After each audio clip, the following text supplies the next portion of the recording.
Assalamualaikum warahmatullahi wabarakatuh. Saudara-saudaraku yang dirahmati oleh Allah, bil khusus saudara-saudara yang mengikuti Majelis Ta'lim Syatariah yang karena pandemi corona ini kita membatasi pertemuan dan kita melaksanakan ngaji online. Adapun malam hari ini saya akan mengulas sedikit pemahaman saya tentang sangkan paraning dumadi. Ilmu sangkan paraning dumadi ini terdiri dari dua unsur, yaitu ilmu sangkan dan ilmu paran. Sangkan paraning dumadi ini sudah dijelaskan oleh Allah di dalam Al-Quran yang dikatakan di situ huwa zahiru wal batin al-awwal wal akhir. Jadi Allah lah yang zahir dan batin. Allah lah yang menguasai zahir dan batin. Allah lah yang awal dan yang akhir dan menguasai yang awal dan yang akhir. Artinya bahwa zahir batin kita ini asal muasalnya dari Allah dan akan kembali kepada Allah. Dijelaskan lagi dengan inna lillahi wa inna ilaihi raji'un. Semuanya dari Allah dan akan kembali kepada Allah. Adapun penjelasannya, dulu sebelum kita lahir di dunia ini, kita hidup pada suatu masa. Ketika itu, wujud kita adalah ruh. Kita berwujud ruh. Badan kita berbadan cahaya. Kesadaran kita adalah kesadaran rahsa, dan kekuatan kita adalah dat. Saat itu kita dalam keadaan sangat dekat dengan Tuhan, sangat dekat dengan Allah. Orang menyebutnya saat itu kita berada di alam qurbah, alam yang sangat dekat dengan Tuhan. Ada juga yang mengatakan saat itu kita hidup di alam jannah, alam swarga loka. Ada juga yang mengatakan saat itu kita berada di negeri asal muasal manusia.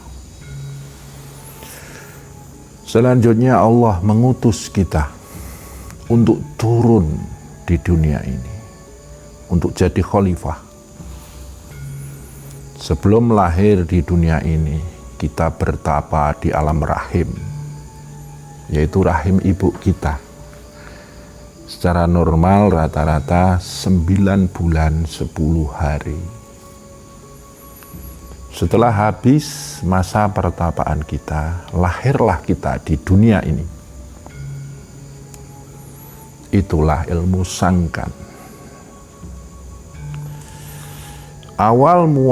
Awal mula kita lahir di dunia ini, kita dilahirkan dalam keadaan suci. Kullu mauludin yuladu alal fitrah. Setiap yang dilahirkan itu dalam keadaan suci. Kenapa suci? Karena saat itu ketika kita masih beberapa jam lahir dari rahim ibu, kita itu belum makan apa-apa. kita belum minum apa-apa. Saat itu kita masih hidup, dihidupi oleh nafas kita. Nafas adalah daya hidup kita yang dianugerahkan oleh Allah untuk bekal kita hidup di dunia ini. Saat itu daya hidup kita meliputi wujud zahir dan batin kita. Selanjutnya, setelah berapa jam atau berapa menit, kalau nggak salah, kita mulai minum air susu ibu. Lama-lama berkembang. Kita mulai doyan bubur, pisang, minumnya sudah mulai macam-macam. Singkat cerita, tubuh kita ini tumbuh dan berkembang. Maka tumbuh berkembanglah kebutuhan tubuh kita. Tubuh sebagai wadah hidup kita di dunia ini. Kemudian nafsu tumbuh dan berkembang. Dan otomatis tumbuh berkembanglah keinginan kita, kehendak kita, hasad kita di dunia ini. Nafsu sebagai daya kekuatan kita di dunia. Dan cipta kita, pikiran kita pun berkembang. Maka berkembanglah angan-angan dan cita-cita kita. Perasaan kita, cipta rasa, dan menghasilkan karsa kita. Itulah daya kuasa kita di dunia ini. Semuanya dari Allah. Semuanya pemberian Allah. Semuanya amanah dari Allah. Lama-kelamaan berkembanglah daya tubuh, daya nafsu, dan daya cipta kita, daya rasa kita. Dan kita menembus satu keadaan. Kebutuhan raga kita akan makanan dan minuman, pakaian, rumah, kendaraan, dan lain sebagainya semakin berkembang, butuh banyak sekali. Nafsu kita berkembang, keinginannya banyak sekali, angan-angan kita berkembang banyak sekali, cita-cita kita pun juga banyak sekali. Terjadilah satu kemelekatan, keterikatan kita pada daya tubuh, daya nafsu, dan daya pikiran kita. Disitulah awal mula jiwa kita, daya hidup kita terkubur oleh daya tubuh, daya nafsu, dan daya akal kita. Terkubur oleh kebutuhan, keinginan, dan angan-angan kita.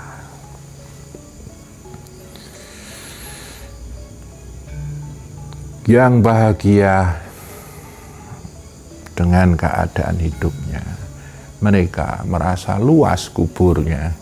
Yang menderita dalam kehidupannya, mereka merasa sempit kuburnya. Daya tubuh, daya nafsu, dan daya akal yang menguburnya. Ada yang terasa luas, ada yang terasa menghimpit. Itulah yang disebut dengan surga dan nerakanya dunia. Suka, duka, bahagia dan menderita, sukacita, duka lara. Seandainya kita membiarkan itu terjadi, lama-lama jiwa kita terperosok dalam kegelapannya dunia. Makanya berhubungan dengan ilmu sangkan tadi, dan kita sudah berada di dunia ini, kita harus tahu ilmu, kita akan kembali kepada Tuhan. Di dalam Islam dia diajarkan atau diberitakan bahwa manusia itu semakin tua, dia akan seperti anak kecil. Ada yang mengatakan semakin kekanak-kanakan. Mungkin secara kasar kita terjemahkan, oh semakin tua itu mereka semakin kekanak-kanakan, kaya cah cilik istilah Jawanya. Padahal kalau kita gali lebih dalam, itu sebetulnya mengandung satu pesan. Semakin kekanak-kanakan, lama-lama seperti bayi. Hidup di dunia ini pasti ada akhirnya. Maka di penghujung akhir, di penghujung kehidupan kita nanti, kalau bisa kita itu seperti bayi yang baru lahir tadi, di mana kita itu hidup hanya dihidupi oleh nafas kita, daya hidup kita yang langsung dari Allah.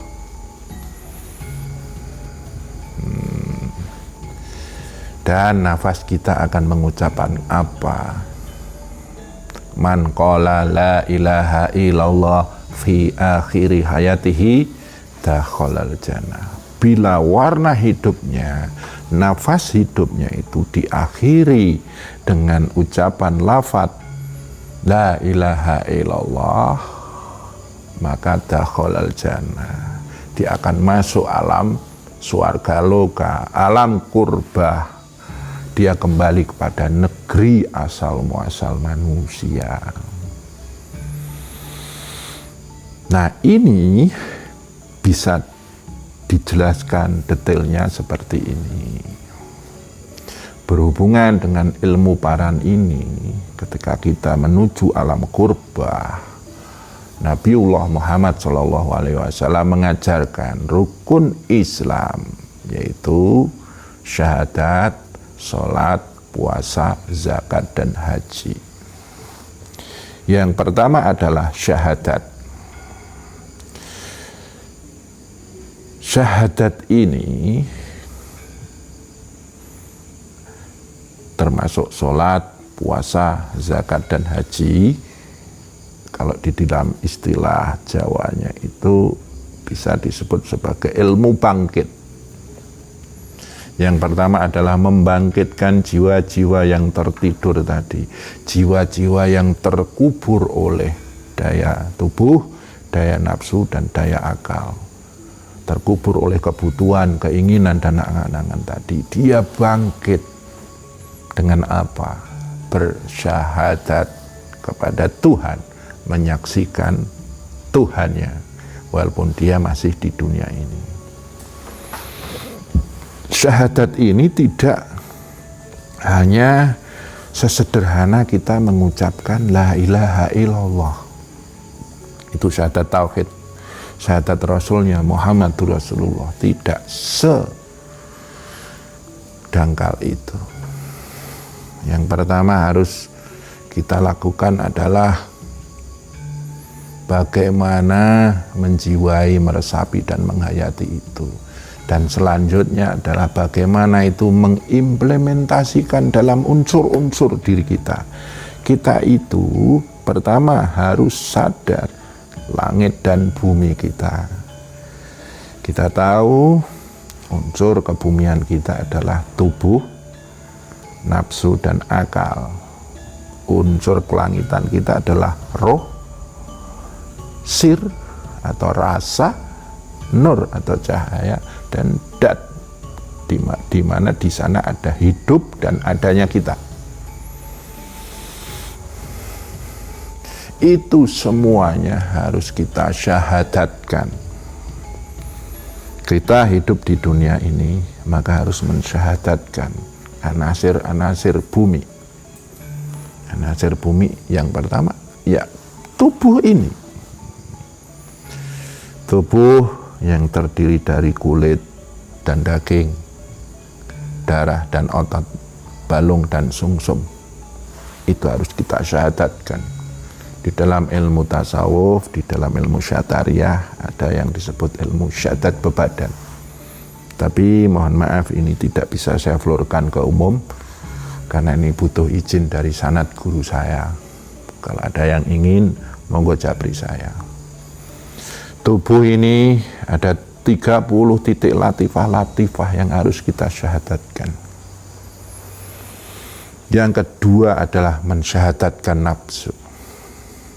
Tubuh kita ini dari 4 anasir. Yang pertama adalah tanah, barba, yang nanti menjadi nafsu lawamah, berhubungan dengan kekayaan. Selanjutnya adalah api nur qadim, dan selanjutnya akan menjadi nafsu amarah, berhubungan dengan kemuliaan, kehormatan, kekuatan, kekuasaan, harga diri. Dan selanjutnya adalah angin abdu isamas, yang menjadi nafsu subiyah, berhubungan dengan citra diri. Yang terakhir adalah air ma'ul hayat, yang berhubungan dengan ketenangan diri. 4 anasir yang menjadi nafsu itu harus kita syahadatkan. Yang terakhir adalah akal kita, harus kita syahadatkan. Cipta kita harus kita syahadatkan. Budi pekerti kita harus kita syahadatkan.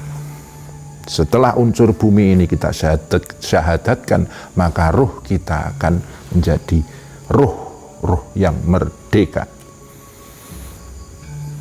Cahaya kita akan dicahayai oleh syahadat kita. Rasa kita akan dekat dengan Tuhan kita. Dan hidup kita, adanya kita, akan merdeka dengan syahadat kita. Intinya, kita harus mensyahadatkan 7 anasir kita: raga, nafsu, akal, unsur kebumian, roh, sir, nur, dan unsur kelangitan kita. Kalau semuanya sudah kita syahadatkan, maka kita termasuk golongan manusia yang bersyahadat. Baliklah syahadat kita, sudah mulai akil balik. Setelah mensyahadatkan, kita sujudkan tubuh kita, nafsu kita, akal kita, roh, sir, nur, dat kita. Setelah bersyahadat dan sujud semuanya, istilah bahasa Arabnya adalah sholat, maka yang terjadi adalah dalam semesta diri ini, unsur-unsur diri kita adalah masjid kita, tempat kita bersujud. Kalau di alam raya, masjid itu yang dibangunkan, yang dibangun di tiap-tiap daerah itu. Di setiap dusun ada masjid, tiap kelurahan, di pinggir-pinggir jalan itu ada masjid. Itu masjid dalam gambaran semesta raya. Tapi dalam semesta diri, masjid kita adalah unsur-unsur diri kita ini sendiri, diri kita ini. Jadi, yang namanya ilmu bangkit, itu adalah jiwa yang bangkit dari kuburan kebutuhan, keinginan, dan angan-angan, kemudian bersyahadat dan sujud kepada Tuhan. Ini kita pelihara dengan pengendalian diri yang disebut puasa, dan kita sempurnakan agar 7 anasir diri, unsur-unsur diri yang sudah bersyahadat dan sholat tadi, bagaimana menjadi rahmatan lil alamin, bermanfaat di alam semesta ini, bermanfaat bagi langit seisinya, bermanfaat dengan bumi dan seisinya, bermanfaat di alam semesta ini. Maka dikatakan, wa ma arsalnaka illa rahmatan lil alamin, tidaklah engkau diutus kecuali untuk merahmati alam semesta. Setelah semuanya itu disyahadatkan, disujudkan, dipelihara dengan puasa, dizakatkan, sempurnalah hubungannya dengan Tuhan. Itu dalam jalan haji. Di penghujung umur kita, setelah menjalani ilmu bangkit, Selanjutnya adalah menjalani ilmu rahma ngukut. Nafas kita ini harus ngukut jagat, ngukut jiwangga, kukutaning jiwangga, yaitu ngukut jagat bumi, Rob. Jagat apa? Jagat kecil, semesta diri ini, yaitu ngukut raga, nafsu, dan akal. Ketika di penghujung umur kita itu harus murni dengan daya hidup. Kita harus meninggalkan daya tubuh dengan kebutuhan makan dan minumnya. Itu diperingatkan dengan saat itu makan kita udah pahit, minum enggak nyaman bawanya badan, minum pahit juga. Nafsu kita udah lemah, keinginan kita udah lemah. Jadi saat itu kudu ngukut jagating bumi. Tinggalkan keinginan, tinggalkan kebutuhan, tinggalkan angan-angan dan cita-cita. Fokuslah pada nafas. Nafas hawa murni yang hanya mengucapkan Allah, Allah, Allah, Allah, menyadari ketika kita dulu di alam kurbah. Fa asyhadahum alastu birabbikum. Kita disyahadatkan oleh Allah. Alastu birabbikum. Bala syahidna, kita menjawab seperti itu. La ilaha illallah, kasarannya seperti itu. Maka di akhir penghujung ketika kita sudah ngukut jagat, rahma ngukut, kukutaning jiwangga, jagat bumi, semesta diri ini sudah kekukut, tinggallah nafas kita. Nafas kita bagaimana? Kalau sudah murni, suci dari anasir-anasir duniawiyah, kita kembali seperti bayi, nafas kita meliputi zahir batin kita, daya hidup kita, zahir batin, dan ucapkan la ilaha illallah Muhammadur Rasulullah. Maka sekali lagi, man qala la ilaha illallah fi akhiri hayatihi dakhalal jannah. Barang siapa mengucap la ilaha illallah fi akhiri hayatihi, di dalam akhir hidupnya, atau kasarannya dalam tembung Jawane, sing mati iso nyawiji ning Gusti Allahe atine. Ya, karena di sini ada Baitullah.